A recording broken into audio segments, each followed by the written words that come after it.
बिस्मिल्लाहिर्रहमानिर्रहीम। Chapter number 3 exercise 3.4 का question number 5 करेंगे। अब क्वेश्चन नंबर 5 में हमारे पास कितने क्वेश्चंस हैं? 11।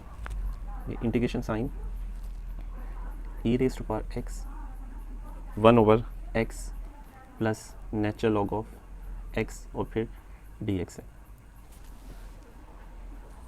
हमारे पास इस तरह का एक फार्मूला है जो कि हम यहाँ यूज़ करेंगे। उस फार्मूले में हमें क्या देखना होता है कि e की पावर x में बाहर इस पर अब सबसे पहले तो ये किया करें कि फार्मूला दोबारा लिखा करें और साथ ही फार्मूला लिखते हुए मैं इसको अरेंज भी कर लूँगा उस फार्मूले के मुताबिक हमारे पास जिस चीज़ का फंक्शन, उस फार्मूले के मुताबिक हमारे पास जो फंक्शन है उसका डेरिवेटिव इसमें देखना होता है कि इसका डेरिवेटिव ये है। चैप्टर नंबर 2 में नेचुरल लॉग का डेरिवेटिव 1/x होता है, या देखना होता है 1/x का डेरिवेटिव ln x है। तो ये पहली वाली सिचुएशन ठीक है कि नेचुरल लॉग का 1/x डेरिवेटिव है, तो इसलिए इसको पहले लिख लिया और फिर हमारे पास 1/x और फिर dx आता है। अब हम यहाँ पे फार्मूला यूज़ करेंगे, लिखेंगे यूजिंग फार्मूला। अच्छा, फार्मूला हमारे पास क्या है, वो कुछ इस शक्ल का होता है कि यहाँ पे एक कांस्टेंट होता है e की पावर में, तो उसे बोलते हैं ax। फिर यहाँ पे वही कांस्टेंट आता है यानी कि a, फिर जो यह f ऑफ x है तो इस तरह से आ जाएगा, और क्योंकि स्मॉल ब्रैकेट यूज़ हुई है तो यहाँ स्क्वायर ब्रैकेट यूज़ कर लें। फिर इस चीज़ का डेरिवेटिव आगे होता है ln x का डेरिवेटिव 1/x, तो यहाँ f ऑफ x का derivative f dash of x हो। तो ये हमें फार्मूला कहता है कि आप आंसर लिख दें सारा क्लोज करके ये, यानी कि जो बाहर है। तो फार्मूले के मुताबिक e की पावर ax और जिसका आगे डेरिवेटिव है वो f ऑफ x और प्लस c लिख दें। तो अब इस क्वेश्चन में देखें, ये f ऑफ x है, यहाँ पे लिख देंगे here f ऑफ x हमारे पास क्या है ln x, f dash of x क्या है नेचुरल लॉग का डेरिवेटिव 1/x। तो हमारे पास इस फार्मूले को कंपेयर करें तो इसका डेरिवेटिव आगे, यानी कि इसका डेरिवेटिव आगे, जो पावर में 1 है वो यहाँ है, जो पावर में a है वो यहाँ है। तो फार्मूला ये कहता है कि ये e की पावर x यानी कि 1x और जिसका फंक्शन का आगे डेरिवेटिव है तो वो फंक्शन यानी कि natural log of x, f of x को हमने नेचुरल लॉग x कहा है, और प्लस c। तो हमारे पास ये एक आंसर आ जाएगा। तो बिल्कुल आसान सा है। इसके बाद इसका सेकंड पार्ट देखते हैं। सेकंड पार्ट में भी बिल्कुल सेम इसी तरह का क्वेश्चन है। इंटीग्रेशन है, e की पावर x है, cos x है और प्लस sin x है और फिर dx है। अब यहाँ पे भी वही काम करना है। हमें पहले ये पता होना चाहिए कि sin का डेरिवेटिव cos है या cos का डेरिवेटिव sin है। तो पहली कंडीशन ठीक है, तो इसलिए इंटीग्रेशन e की पावर 1x और जिसका डेरिवेटिव हो तो उसको पहले रखना है। मतलब साइन का डेरिवेटिव cos है तो फिर साइन को पहले, cos को बाद में रख देना है। यहाँ बता देना है कि हमारे पास f ऑफ x क्या है sin x और f डैश ऑफ x क्या है cos x, क्योंकि साइन का डेरिवेटिव cos होता है। और फार्मूला हमारा क्या कहता है कि अगर यहाँ पे बताया हुआ है कि इसका आगे डेरिवेटिव हो और यहाँ पे कांस्टेंट हो, कांस्टेंट तो 1 पड़ा होता है यहाँ पे, तो e की पावर ax और f ऑफ x, तो यहाँ पे e की पावर 1x और आगे f of x mean sin x plus c, तो ये हमारे पास आंसर आ जाता है। और रेफरेंस के तौर पे बता देंगे कि हमने फार्मूला कौन सा यूज़ किया है 3 डॉट्स डाल के, वो हमने ये यूज़ किया है।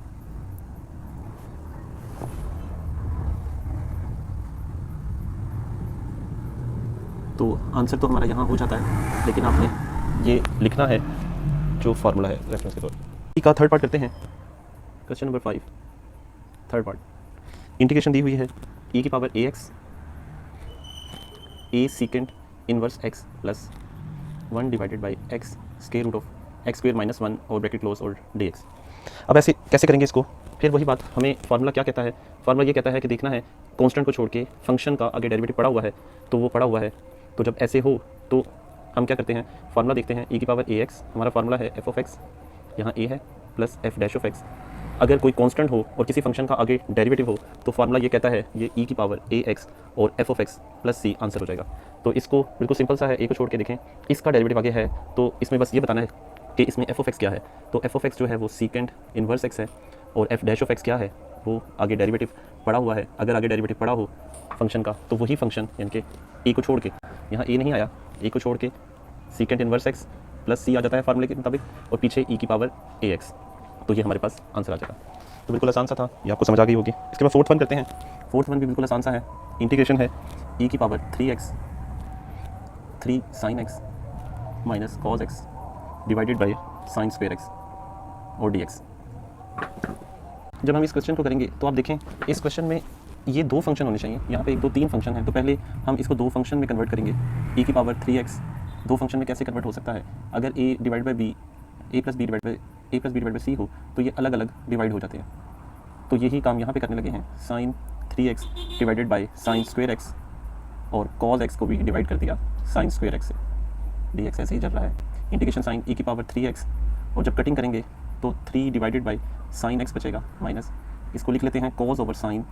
अब यहाँ पे दो साइन हैं तो दो दफ़ा अलग अलग कर लेते हैं, और ये हमें पता है कि डिवाइड में साइन हो तो ऊपर जाके कॉसिकेंट x हो जाता है। cos ओवर sin कॉट होता है, 1 ओवर sin कॉसिकेंट होता है और dx होता है। और अब देखने वाली चीज़ ये थी कि जो पावर में a है वो यहाँ होना चाहिए। इस फार्मूले को कंपेयर करें तो a जो यहाँ पे फंक्शन है उसका आगे डेरिवेटिव पड़ा होना चाहिए, बीच में प्लस चाहिए। तो अगर मैं इसको ऐसे माइनस करके यहाँ पे माइनस बताऊँ तो आगे पड़ा हुआ है, इसलिए इसको प्लस माइनस माइनस ही रहने दें। आपको समझ है तो सिर्फ ये बता देना है कि f ऑफ x क्या है, यहाँ पे वो है कॉसिकेंट x, और f डैश ऑफ x क्या है, वो माइनस कॉसिकेंट x और कॉट x है, मतलब आगे पीछे पड़ा है, मल्टीप्लाई में लिख सकते हैं आगे पीछे।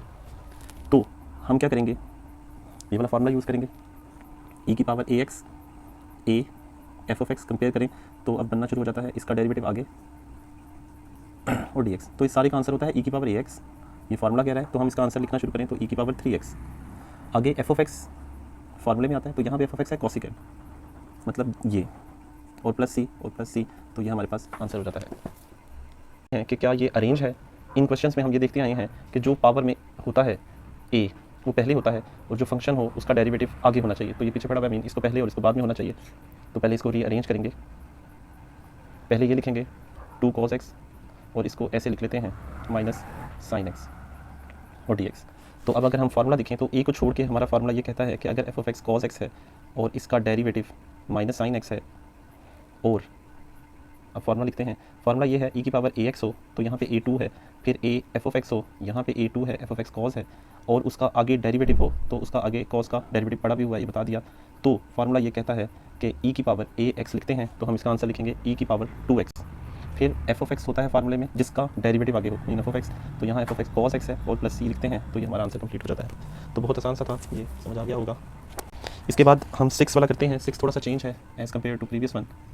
इसमें x e की पावर x और डिवाइडेड बाई 1 प्लस x की पावर 2, इस तरह के हम क्वेश्चंस पहले करके आ चुके हैं जिसमें हमने नीचे वाली शक्ल ऊपर बनानी होती है। तो अगर आप देखें e की पावर x तो बाहर होता है इसलिए इसको पहले लिख दिया, फिर स्क्वायर ब्रैकेट लगा ली, और अब दो फंक्शन चाहिए तो हमारे पास दो नहीं है, यहाँ पे तो सिर्फ एक ही है, तो दो कैसे बनाएंगे। एक अगर मैं ऐड करता हूँ ये वाला ऊपर बनाने के लिए शक्ल, तो जस्टिफाई करने के लिए एक सब्ट्रैक्ट भी करूँगा, यानी कि 1 ऐड किया और 1 सब्ट्रैक्ट किया, आगे dx लिख दिया।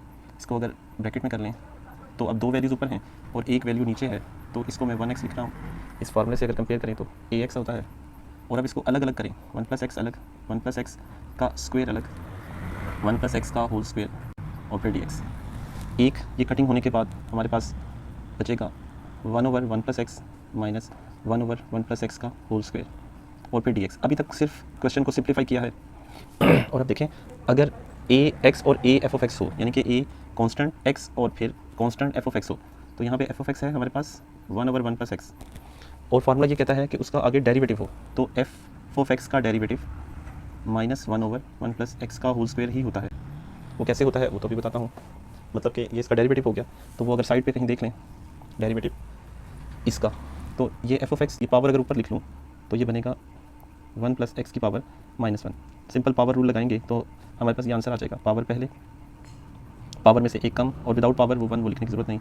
तो पावर को अगर पॉजिटिव करें तो हमारे पास f ऑफ x का डेरिवेटिव ये हमारे पास आ जाता है, और फार्मूला ये कहता है कि अगर उसका आगे डेरिवेटिव हो तो e की पावर ax और f ऑफ x आंसर हो जाता है। लेकिन पहले आपने फार्मूला लिखना है, फार्मूला ये कहता है ax a f of x plus f dash of x dx equal होगा e की पावर ax और f of x plus c। तो सिंपल e की पावर ax यानी कि 1x, अगर फार्मूला देखें जिसका डेरिवेटिव आगे हो तो कहता है f ऑफ x लिखना है, यानी कि 1 ओवर 1 प्लस x लिखना है और प्लस c लिखना है। तो बिल्कुल आसान सा है, तो ये हमारा आंसर हो जाता है। 7th पार्ट में कुछ इस तरह से हो जाएगा कि e की power minus x cos x और माइनस sin x और आगे dx आ जाता है। अब यहाँ पे देखें फार्मूला, पहले तो फार्मूले के मुताबिक हमने अभी कुछ क्वेश्चन देखे कि जो पावर में होता है वो कोफिशिएंट के साथ पड़ा होता है और वो टर्म पहले होती है। तो इसलिए अगर इसको मैं ऐसे लिखूँ e की पावर 1x और स्क्वायर ब्रैकेट में बताऊँ कि -1 sin x, इसको पहले लिख रहा हूँ, इसको बाद में लिख रहा हूँ, तो बिल्कुल आसान सा हो जाएगा। अब ये बज़ाहिर ऐसे लगता है स्टूडेंट से गलती होती है कि इसका डेरिवेटिव ये है तो डायरेक्ट cos x के साथ आंसर लिख देते हैं, हालांकि a को छोड़ के इसका डेरिवेटिव आगे होना चाहिए। तो फार्मूला ये कहता है कि e की power ax a f of x और आगे उसका डेरिवेटिव हो, तो फार्मूला ये कहता है कि e की पावर ax और a नहीं लिखना, f of x और प्लस c आंसर हो जाएगा। अब इस क्वेश्चन में हमारे पास f of x क्या है वो हम बता देंगे sin x और f डैश ऑफ x क्या है वो हम बता देंगे cos x। फार्मूला यही कहता है, देखें कंपेयर करें कि आगे डेरिवेटिव हो, साइन का आगे डेरिवेटिव है, पावर में जो हो वो साथ पड़ा होना चाहिए, पावर में हो जो साथ होगा, तो लिखना है e की पावर ax यानी कि e की पावर, अब आंसर लिख रहे हैं e की पावर -1x, e की पावर -1x और f of x, तो इधर f of x हमारे पास sin x है मीन ये, तो ये sin x और प्लस c, तो ये हमारा आंसर हो जाएगा।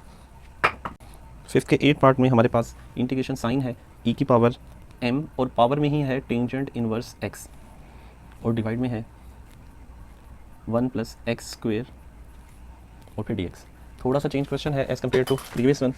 तो अब हम यहाँ पे थोड़ा सा सोचने वाला ये है कि क्या हमारे पास जो ये फार्मूला था e की power ax f of x ये एप्लीकेबल हो रहा है यहाँ पे, यहाँ a f of x और f डैश ऑफ x था और फिर dx था, तो इस तरह की तो कोई शक्ल नहीं बन रही यहाँ पे। इसका मतलब है इसको हम थोड़े से किसी और मेथड से करने की कोशिश करते हैं। लेट वाला एक मेथड था, लेट वाले मेथड में ये देखना होता है कि किसका डेरिवेटिव कहाँ पड़ा हुआ है। अब देखिए यहाँ पे टेंजेंट इनवर्स का डेरिवेटिव 1 डिवाइडेड बाई 1 + x² पड़ा हुआ है, तो हमने लेट वाले मेथड में ये देखा था कि हम इसको लेट कर लिया करेंगे t और इसका डिफरेंशियल फाइंड करें तो ये हमारे पास 1/1 + x² और dx और यहाँ पे t का डिफरेंशियल dt आ जाता है। तो अब अगर वैल्यूज़ पुट करें तो क्वेश्चन बहुत सिंपल सा हो जाएगा। देखिए आप e की पावर m, इसको t कहा है टेंजेंट को, तो यहाँ t आ गया, और अगर ये देखें जो सर्कल कर रहा हूँ 1/1 + x² dx, 1/1 + x² dx ये dt हो जाता है, तो ये सारा आ गया dt। और अब साइड पे सिंपल आपको e की पावर 2x की इंटीग्रेशन आनी चाहिए। तो हमें पता है एक्सपोनेंशियल की इंटीग्रेशन वही होती है और डिवाइड में पावर का डेरिवेटिव आता है। तो चैप्टर नंबर 2 में हमने पढ़ा था 2x का डेरिवेटिव सिर्फ 2 होता है प्लस c हो जाएगा। तो यहाँ पे भी बिल्कुल सिंपल सा e की पावर m और डिवाइडेड बाई, यानी कि पहले तो एज इट इज़ यानी कि 2x, तो mt ये वेरिएबल है यहाँ t, और विद रिस्पेक्ट टू t कर रहे हैं तो t नहीं लिखेंगे वो क्योंकि 1 हो जाता है, तो सिर्फ m आएगा। और अब आप t की जगह वैल्यू वापस कर दें तो ये आंसर कंप्लीट हो जाएगा। तो ये हो जाएगा t की जगह tangent inverse x divided by m plus c। तो बिल्कुल आसान सा हुआ ये भी, उम्मीद है ये भी समझ आ गया होगा। 5 का 9 पार्ट देखते हैं। 5 के 9 पार्ट भी चेंज है, थोड़ा सा मुख्तलिफ है प्रीवियस वन से। इसको 2 तरीके से कर लेते हैं। तो फर्स्ट मेथड तो ये है कि इसको अगर हम रैशनलाइज़ कर लें तो भी सॉल्व हो जाएगा। तो पहले इसको रैशनलाइज़ कर रहा हूँ, ये हो जाएगा 1 + sin x, 1 + sin x और dx, ब्रैकेट्स लगा लें। और अब देखें ऊपर तो सिंपल सा ये बनेगा 2 की पावर x 1 + sin x और डिवाइड में बनेगा 1² - sin²। ये फार्मूला है a - b का और a + b का, वो आप यहाँ पे बता देंगे a² - b²। और अब ये भी बता देंगे कि 1 - sin² होता है cos²। तो 2x अगर इसका मल्टीप्लाई भी करते हैं अब, और 2x sin x डिवाइड में 1 - cos² x, 1 - sin² होता है cos² x। तो ये 3 डॉट्स में ये भी बता देंगे कि 1 - sin² होता है cos² x। तो 1 - sin² की जगह cos² रख दिया, और इसको बारी बारी दोनों के नीचे अलग अलग करेंगे तो कुछ ऐसा आंसर आ जाएगा 2x divided by cos² x और प्लस 2x sin x के नीचे भी cos² x और dx। ये हमें पता है कि जो cos है ऊपर जाके secant² x हो जाता है, इसकी इंटीग्रेशन अलग कर देते हैं, और 2x बल्कि 2 कांस्टेंट भी अगर बाहर लिखते हैं तो ज़रा एक स्टेप बच जाएगा। x sin ओवर cos, नीचे 2 cos हैं, एक sin ओवर cos टेंजेंट हो गया और एक cos बचा है वो secant हो गया, और dx। अब हम इंटीग्रेशन बाय पार्ट से करेंगे। इंटीग्रेशन बाय पार्ट्स में हमें पता है हमने एक वर्ड बनाया हुआ है आइलेट का, यहाँ लिख रहा हूँ आइलेट। इसमें अर्थमेटिक और ट्रिग्नोमेट्री में x y z पहले आते हैं और साइन कॉस जो हैं वो बाद में आते हैं। तो अब देखें ये फर्स्ट और ये सेकंड। तो इंटीग्रेशन बाय पार्ट्स में हम क्या करते थे, हम लिखते थे first as it is, second की इंटीग्रेशन तो टेंजेंट होती है secant² की इंटीग्रेशन, फिर माइनस, फिर सेकंड की इंटीग्रेशन यानी कि टेंजेंट x, और फर्स्ट का डेरिवेटिव यानी कि 1 और फिर dx। ये पूरा आंसर इसका आ गया है, 2 भी मल्टीप्लाई हो गया, और 2 क्योंकि दोनों के साथ मल्टीप्लाई हो रहा है तो यहाँ पे दोनों के साथ मल्टीप्लाई करेंगे, फिर प्लस 2 जो है वो बाहर ही है। यहाँ पे भी इंटीग्रेशन बाय पार्ट्स करेंगे तो ये फर्स्ट है और ये secant x और टेंजेंट x ये सेकंड है। तो first as it is secant tangent की इंटीग्रेशन सीकेंट एक्स होती है माइनस फार्मूले का होता है, इंटीग्रेशन साइन होता है, उसके बाद फिर सीकेंट एक्स और फिर एक्स का 1 हो जाता है, वो नहीं लिखते और या, और क्योंकि ये 2 इस पूरे के साथ मल्टीप्लाई हो रहा है, मीन या तो यहाँ ब्रैकेट लगा लें और यहाँ पे ही डायरेक्ट 2 से मल्टीप्लाई कर, ये हो जाएगा 2x tangent x minus tangent की इंटीग्रेशन होती है नेचुरल लॉग, तो यहाँ पे 2 तो बाहर और टेंजेंट की हो जाएगी natural log of secant x plus 2x secant x as it is minus 2, और सीकेंट की इंटीग्रेशन होती है natural log of secant x plus tangent x और प्लस c। कुछ ऐड सब्ट्रैक्ट अगर होता है तो उसको ऐड कर लेंगे, लेकिन नहीं हो रहा तो यही आंसर है। यहाँ पे बता देना है कि हमने टेंजेंट की इंटीग्रेशन यूज़ की है, यहाँ साइड पे बताना होता है, आप नीचे बता दें natural log of secant x और सीकेंट x और टेंजेंट x की इंटीग्रेशन होती है,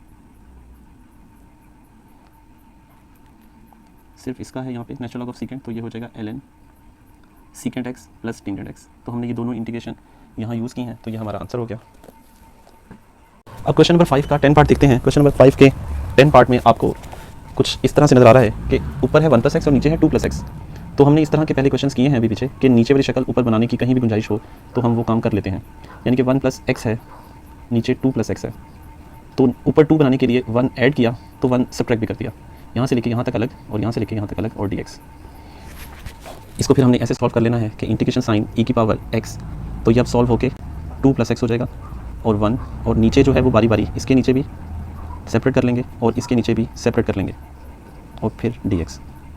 ये कटिंग होने के बाद कुछ ऐसा बन जाएगा कि e⁻x 1 डिवाइडेड बाई ऊपर कुछ नहीं बचा 2 + x की पावर 2 माइनस 1/2 + x की पावर स्क्वायर। इसी लेक्चर में हमने स्टार्ट में एक क्वेश्चन देखा है कि इसका आगे डेरिवेटिव हो, तो पहले तो फार्मूला देखें ax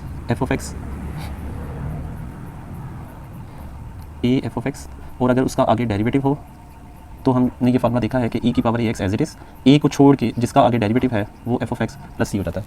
तो अब एक्चुअली ये एक पावर रह जाएगी, इसका डेरिवेटिव यहाँ पड़ा हुआ है, तो बता देंगे कि यहाँ पे f(x) क्या है, यहाँ पे f(x) है 1/2 + x और f' क्या है, वो है 1/2 + x का होल स्क्वायर। तो हमारा फार्मूला क्या कहता है कि अगर इसका आगे डेरिवेटिव हो तो ये और e⁻x, तो ये आंसर हो जाएगा, यानी कि e⁻1x, a की जगह 1x है और f(x) ये है 2 + x और प्लस c, तो ये आंसर हो जाएगा। और अब रह गया बात ये कि इसका ये डेरिवेटिव कैसे है, तो वो पहले भी बता चुका हूँ, एक दफ़ा फिर देख लेते हैं कि अगर आप इस f(x) को पावर की शक्ल में लिख लें 2 + x की पावर -1, तो डेरिवेटिव लेंगे तो पावर पहले पावर में से कम 2 बनेगा, वो यही बन जाएगा। तो ये हमारा 10th पार्ट भी हो गया। अब हमारा क्वेश्चन नंबर 5 का 11th पार्ट है। अब जितने भी ये पार्ट्स करवाए हैं 9 से आगे, बल्कि 8 से आगे, क्वेश्चन नंबर 5 के 8 से लेके ये 11 तक, ये सब के सब पार्ट्स बहुत इंपॉर्टेंट हैं, ये सभी एग्जाम में आते हैं। ऊपर है 1 - साइन और नीचे है 1 + कॉस और फिर dx है, और यहाँ पे ब्रैकेट है। तो अब इसको कैसे कर सकते हैं, पहले तो कोई फार्मूला देखें। तो एक फार्मूला हमारे पास था sin 2x का, वो था 2 sin x cos x। अगर यहीं से मैं एक फार्मूला बनाऊं कि sin x तो बनेगा 2 sin x / 2 और cos x / 2। फिर एक फार्मूला हमारे पास था 1 - cos x का, cos स्क्वायर x का फार्मूला था 1 - cos 2x और होल डिवाइडेड बाई 2। तो यहाँ से अगर 2 को इधर भेजें तो ये बनेगा 2 cos square x = 1 - cos 2x, और ये साइन का था, साइन स्क्वायर का था 1 जो cos में है तो प्लस आएगा, मीन एक फार्मूला ये था। अब क्योंकि मुझे 1 - cos चाहिए तो इसका भी अगर मैं यहाँ से कॉमन सेंस से बनाऊँ तो 1 - cos x का बनेगा 2 sin स्क्वायर x / 2। एक फार्मूला ये बन गया, sin x का एक फार्मूला यहाँ यूज़ करना है तो एक फार्मूला ये बन गया। अब ये दोनों फार्मूलाज मैं यहाँ अप्लाई करने लगा हूँ, और यहाँ पे e⁻x भी है, तो इसको ज़रा शुरू में लिख लेते हैं इसलिए मिस हो गया। e⁻1x, इसको 1 - इस साइन की जगह पे ये फार्मूला लगा रहा हूँ 2 sin x/2 cos x/2 divided by, नीचे 1 - cos x की जगह फार्मूला लगेगा 2 sin स्क्वायर x / 2 और dx। और अब हमारे पास 1 2 3 वैल्यूज़ बन गई हैं, तो इसको बारी बारी दोनों के नीचे अलग अलग कर देंगे। तो ये e⁻1x, 1 समझाने के लिए लिख रहा हूँ कि यहाँ पे ax था फार्मूले में, तो ये बन जाएगा sin square x/2 minus 2 sin x / 2 cos x / 2 divided by 2 sin square x/2 और dx। e⁻1x as it is 1/2 ऐसे ही रहने देते हैं, साइन स्क्वायर ऊपर जाके कोसिकेंट स्क्वायर x/2 हो जाता है, 2 से 2 कट गया, साइन ओवर कॉस 1 कट जाता है, 1 बच जाता है, मीन नीचे एक साइन बचा हुआ है, तो कॉस ओवर साइन अगर मैं लिखूँ तो वो cot x/2 होगा और dx आ जाएगा।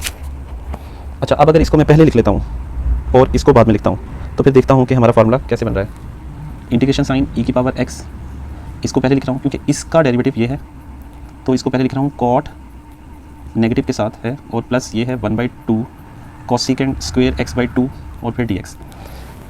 अच्छा, अब मैं आपको ये कह रहा हूँ कि इसका डेरिवेटिव यहाँ पड़ा हुआ है, तो कैसे पड़ा हुआ है? अगर इसका डेरिवेटिव यहाँ पड़ा हो तो हमें वैसे तो फार्मूला पता है कि ई की पावर एक्स और जो यहाँ पड़ा होता है वो और प्लस सी आंसर हो जाता है। लेकिन अब आपके जहन में ये आना चाहिए कि इसका डेरिवेटिव ये है भी कि नहीं।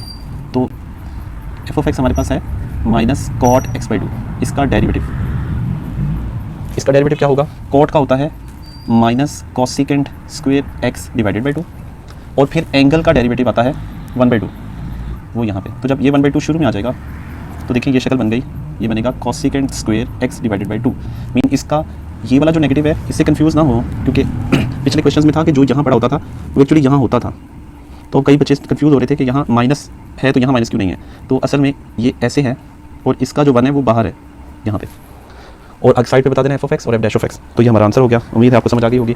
तो एक दफ़ा दोबारा रिवाइज कर लेते हैं जल्दी। इसकी जगह फार्मूला लगाया, इसकी जगह फार्मूला लगाया, दोनों को सेपरेट कर लिया। नीचे साइन स्क्वायर था, ऊपर जाके कोसेकेंड हो गया, रीअरेंज किया। इसका डेरिवेटिव आगे है तो जिसका डेरिवेटिव आगे पड़ा हो वो और ई, ये हमारा आंसर हो जाता है। तो ये हमारी 3.4 खत्म हो गई।